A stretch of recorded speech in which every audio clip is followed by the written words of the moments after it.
Oke bro, gimana kabar kalian hari ini? Semoga kalian yang di rumah baik-baik saja. Seperti biasa saya akan menemani kalian dengan audiobook Man. Kali ini kita akan membahas The Power of No karya Eckhart Tolle. Buat kalian yang lagi santai ataupun yang lagi beraktivitas, yang lagi bekerja, yang lagi olahraga, ya semoga audiobook kali ini bermanfaat buat kalian men. Kalian pahami intinya dan oke, mari kita mulai dan let's go. The Power of No karya Eckhart Tolle bukanlah buku motivasi biasa yang menawarkan cara cepat untuk sukses atau bahagia secara instan. Buku ini adalah undangan untuk melakukan perjalanan batin yang dalam, sebuah ajakan untuk berhenti sejenak dari kebisingan pikiran dan kembali ke satu-satunya tempat di mana hidup ini benar-benar terjadi, yaitu saat ini. Tolle menulis buku ini berdasarkan pengalaman transformasi spiritual pribadinya. Ketika ia menyadari bahwa penderitaan manusia bukan disebabkan oleh situasi hidup itu sendiri, melainkan oleh cara manusia mengidentifikasi dirinya dengan pikiran dan psikologis. Sebagian besar manusia hidup terjebak antara penyesalan masa lalu dan kecemasan akan masa depan. Tanpa disadari, pikiran menjadi penguasa utama yang terus berbicara tanpa henti, menciptakan rasa takut, kekhawatiran, konflik batin.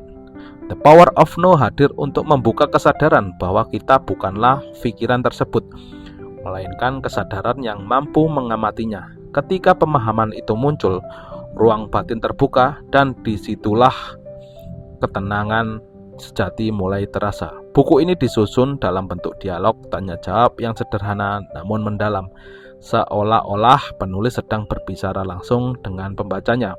Konsep-konsep spiritual yang seringkali terdengar abstrak dijelaskan dengan bahasa yang membumi dan penuh contoh kehidupan sehari-hari. Tolle tidak meminta pembaca untuk mempercayai sesuatu secara buta, melainkan mengajak untuk mengalami sendiri kebenaran melalui kesadaran secara langsung. Melalui buku ini pembaca diajak untuk memahami akar penderitaan, mengenali ego, menghadapi luka batin, dan menemukan kedamaian yang tidak tergantung pada kondisi eksternal. Tapi The Power of No menekankan bahwa kebanyakan bukan sesuatu yang harus dikejar, karena kebahagiaan sejati itu muncul secara alami ketika seseorang itu berhenti melawan momen sekarang. Saat pikiran tidak lagi mendominasi, kesadaran mengambil alih dan hidup terasa lebih utuh, jernih, serta bermakna. Ringkasan ini disusun untuk membantu pembaca memahami inti ajaran The Power of No secara runtun dan mendalam. Setiap bab dirangkum dengan bahasa yang mungkin sederhana, dilengkapi ilustrasi dan kesimpulan, agar pesan buku ini tetap bisa dipraktikkan dalam kehidupan sehari-hari. Harapannya ringkasan ini bukan hanya dibaca tetapi dirasakan dan dihidupi. Oke, kita langsung ke bab 1. Kamu bukan pikiranmu. You are not your mind. Bab pertama membuka fondasi utama dari seluruh isi buku The Power of No, yaitu pemahaman bahwa penderitaan manusia sebagian besar berasal dari identifikasi diri dengan pikiran. Tolle menjelaskan bahwa kebanyakan orang hidup sepenuhnya di dalam kepalanya, terjebak dalam aliran pikiran tanpa henti tentang masa lalu dan masa depan.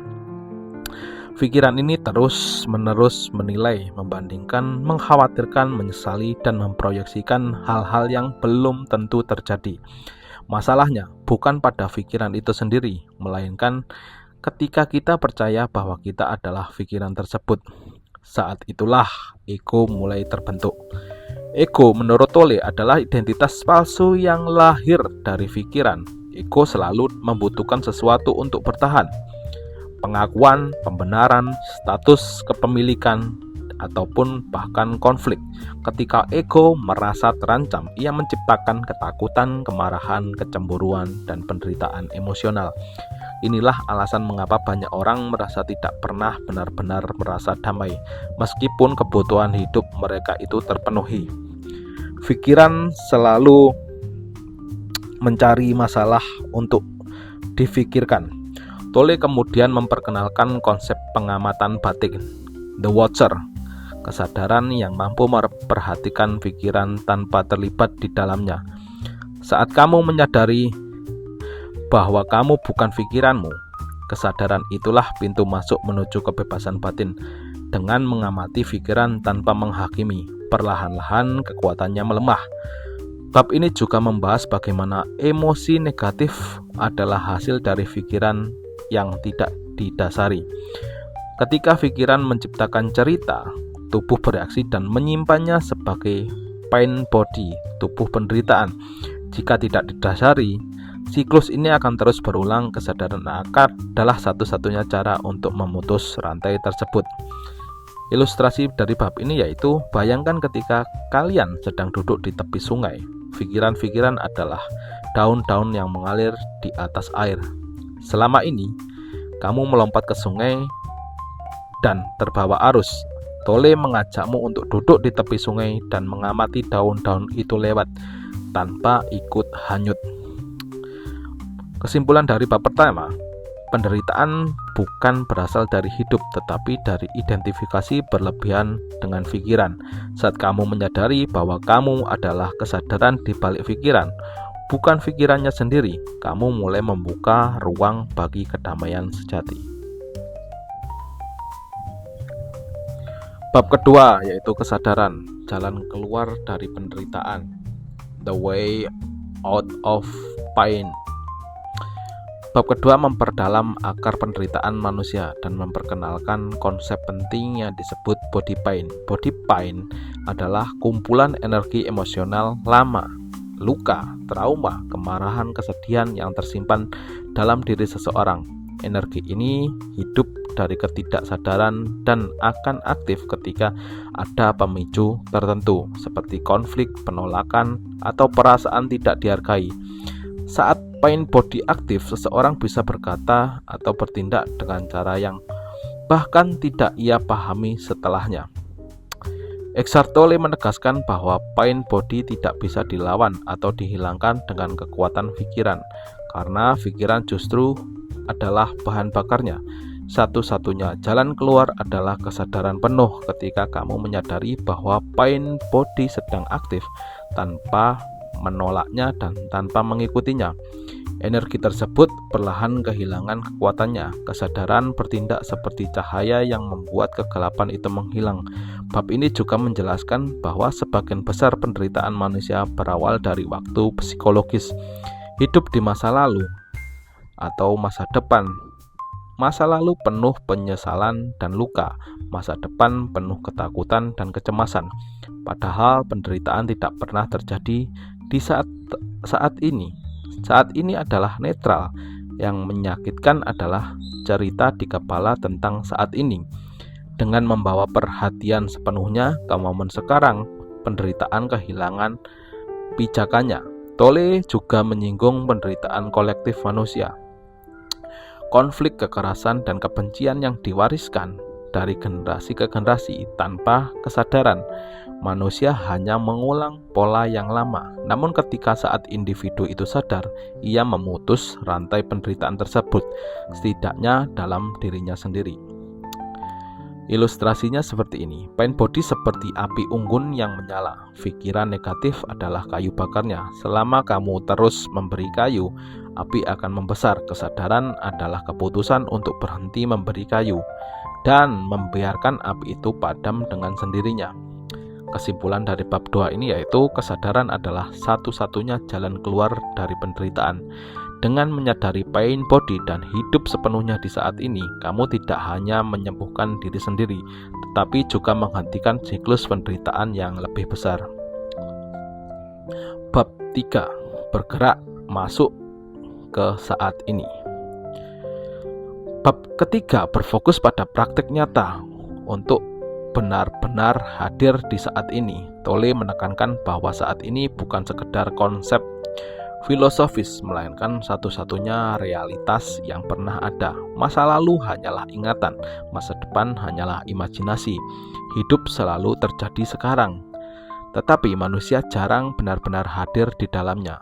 Salah satu hambatan terbesar untuk hidup di saat ini adalah kebiasaan mental yang selalu ingin sampai ke sesuatu.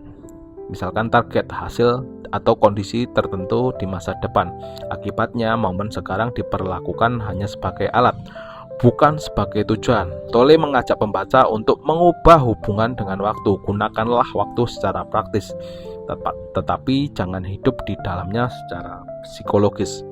Bab ini juga membahas kekuatan keheningan, stillness, dan kesadaran tubuh batin, inner body awareness. Dengan membawa perhatian ke dalam tubuh, merasakan nafas, denyut, atau energi halus, pikiran otomatis melambat. Tubuh selalu berada di dalam ini, sehingga ia menjadi pintu masuk alami menuju kehadiran yang penuh. Tolle di sini menjelaskan bahwa kebahagiaan sejati tidak datang dari pencapaian eksternal, melainkan dari penerimaan total terhadap momen sekarang. Ini bukan berarti pasrah tanpa usaha, melainkan berhenti melawan realitas.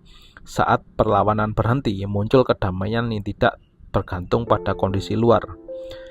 Kali ini di bab ini juga mengingatkan bahwa kehadiran tidak harus dicapai melalui meditasi formal. Aktivitas sederhana seperti berjalan, mencuci tangan, atau mendengarkan orang lain bisa menjadi latihan spiritual jika dilakukan dengan penuh kesadaran. Ilustrasinya dari bab ketiga ini yaitu, bayangkan hidup seperti pintu otomatis yang hanya terbuka saat kamu berdiri tepat di depannya. Saat ini adalah posisi itu, sedangkan ke belakang itu masa lalu ataupun masa depan. Pintu tidak akan terbuka. Kesimpulan dari bab ketiga ini yaitu, saat ini adalah gerbang menuju kedamaian, kebahagiaan, dan kesadaran sejati. Dengan hadir sepenuhnya, kamu menemukan bahwa apa yang kamu cari sebenarnya selalu ada di sini, men.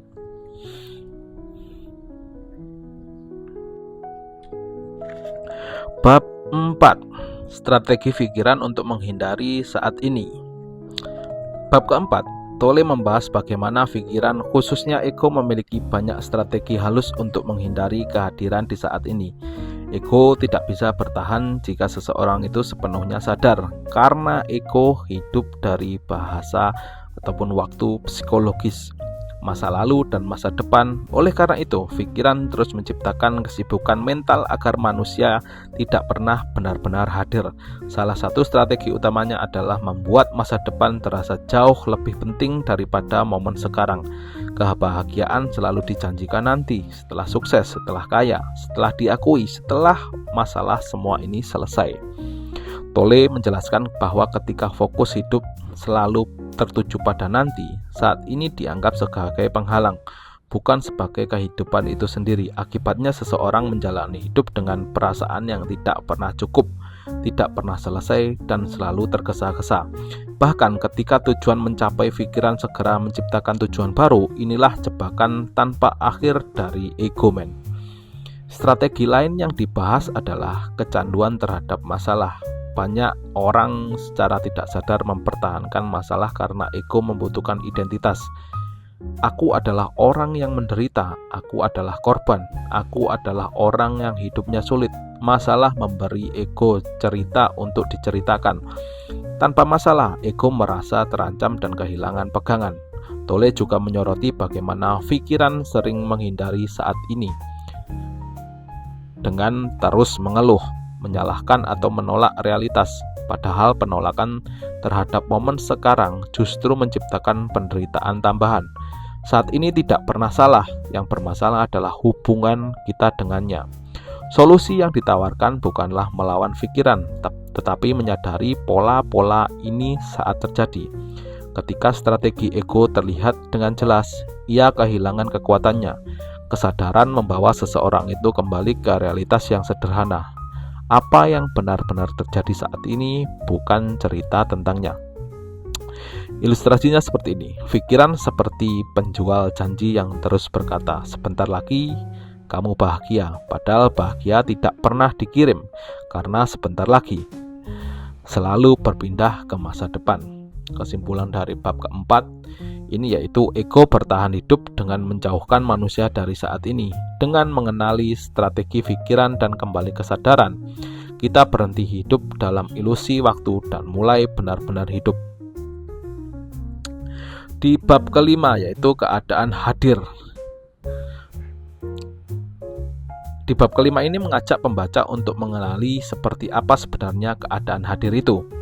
Tolle menjelaskan bahwa kehadiran bukanlah kondisi emosional tertentu, bukan pula perasaan yang senang atau tenang yang harus dipaksakan. Kehadiran adalah kesadaran yang murni, ruang batin di mana pikiran menjadi sunyi dan perhatian sepenuhnya tertuju pada apa yang sedang terjadi dan kalian kerjakan. Dalam keadaan hadir, seseorang tetap bisa berpikir, bekerja, beraktivitas, tetapi pikiran tidak lagi mendominasi. Pikiran menjadi alat, bukan tuan. Inilah perbedaan besar antara hidup dalam kesadaran dan hidup dalam ego. Saat hadir, seseorang merasakan kedalaman hidup yang sebelumnya tersembunyi di balik kebisingan mental mereka. Tolle menjelaskan bahwa kehadiran seringkali muncul secara alami dalam momen-momen tertentu, saat menyaksikan keindahan alam, mendengarkan musik dengan penuh perhatian, ataupun menghadapi situasi yang mengancam keselamatan. Namun tujuan spiritual bukanlah menunggu momen-momen ekstrim tersebut, melainkan membawa kualitas kehadiran ke dalam kehidupan sehari-hari. Bab ini juga membahas bagaimana kehadiran berhubungan dengan kewaspadaan tanpa ketegangan. Banyak orang mengira bahwa sadar berarti tegang dan terlalu fokus, padahal kehadiran justru bersifat rileks, terbuka, dan menerima. Tidak ada usaha yang keras, hanya perhatian yang jernih. Tolle menegaskan bahwa kehadiran adalah kunci menuju kecerdasan sejati. Ketika pikiran tidak lagi dipenuhi oleh masa lalu ataupun masa depan, tindakan menjadi lebih tepat, kata-kata lebih jujur, dan hubungan lebih harmonis. Kehadiran juga membawa rasa damai yang tidak tergantung pada kondisi luar. Ilustrasinya yaitu kehadiran seperti danau yang tenang. Pikiran adalah gelombang di permukaan. Ketika gelombang mereda, kedalaman danau terlihat sangat jelas. Kesimpulan dari bab 5 yaitu keadaan hadir adalah fondasi dari kehidupan yang sadar dan damai. Saat kita hadir sepenuhnya, hidup terasa lebih nyata, jernih, dan bermakna.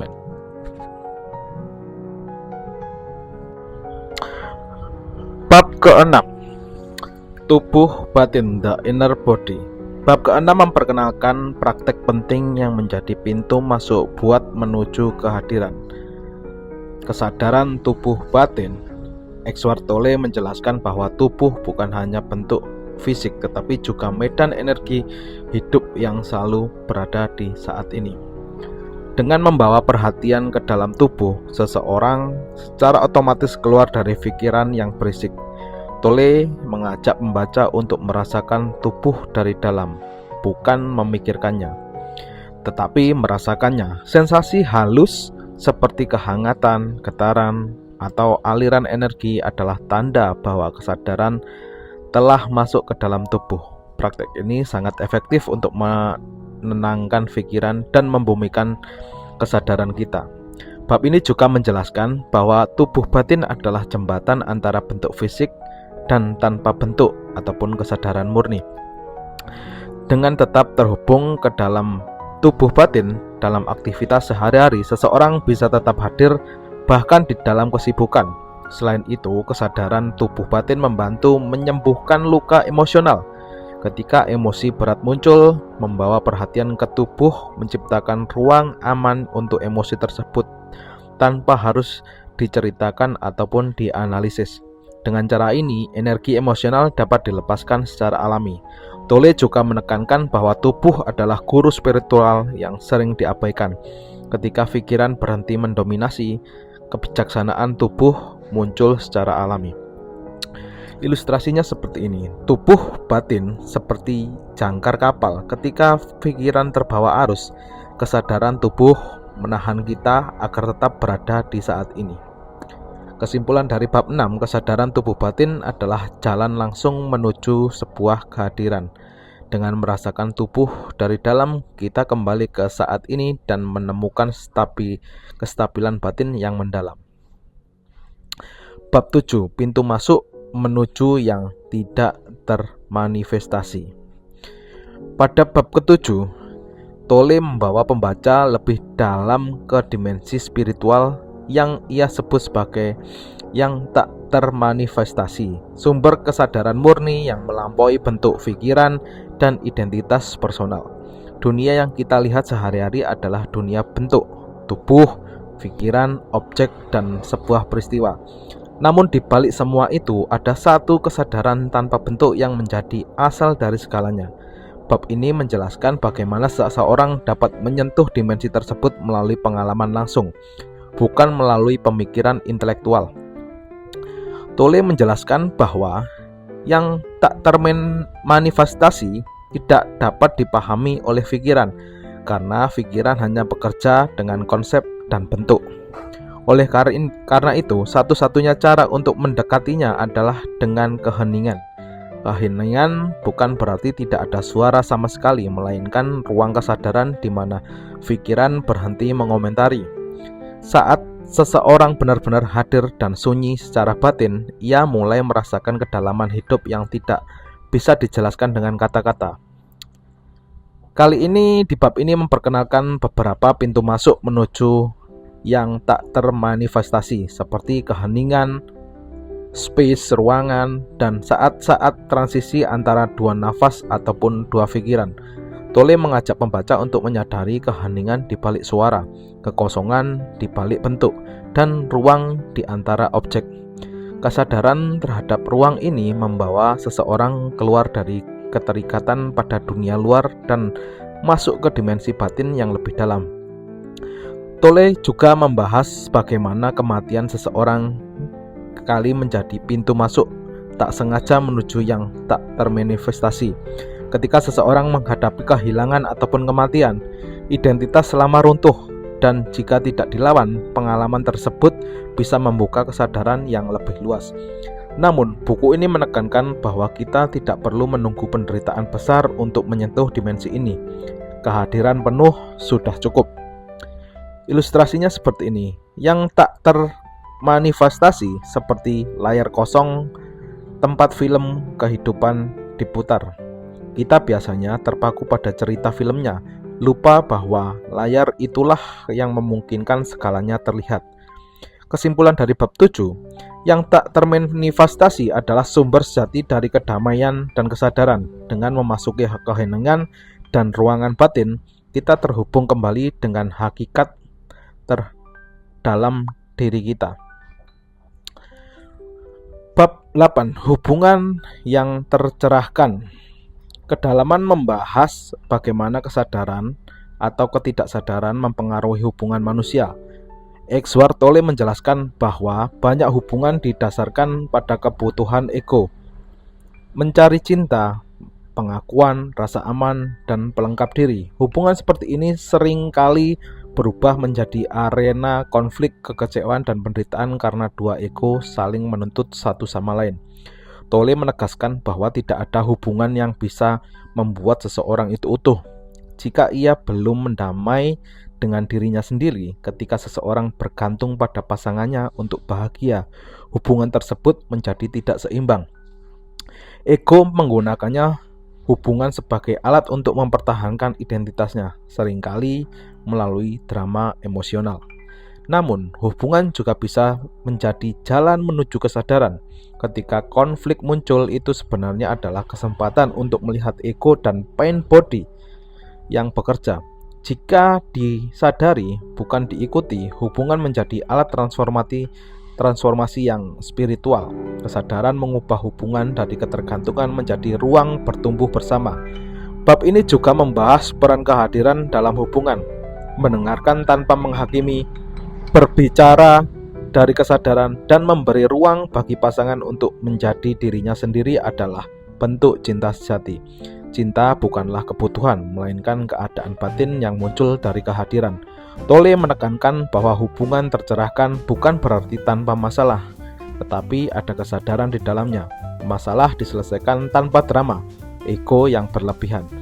Ilustrasinya seperti ini. Hubungan ego seperti dua orang yang saling berpegangan agar tidak jatuh. Hubungan sadar seperti dua orang yang berdiri tegak dan berjalan berdampingan. Kesimpulan dari bab 8, hubungan sejati lahir dari kesadaran, bukan dari kebutuhan.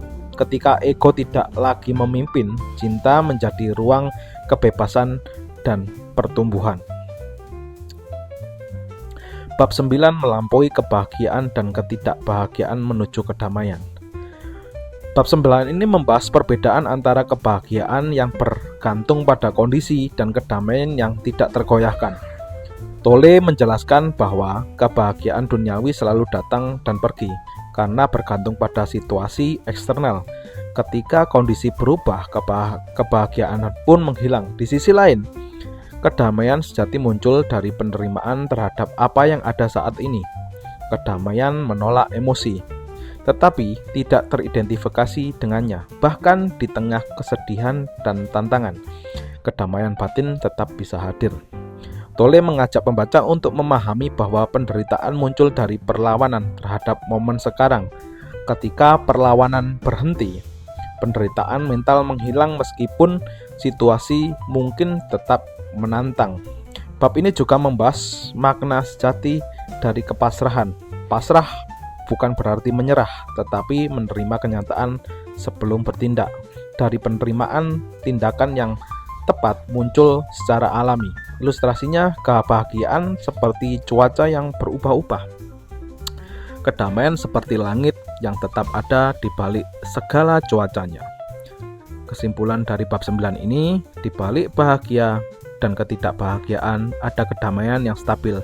Kedamaian ini ditemukan melalui penerimaan dan kehadiran yang penuh. Bab 10. Makna penyerahan.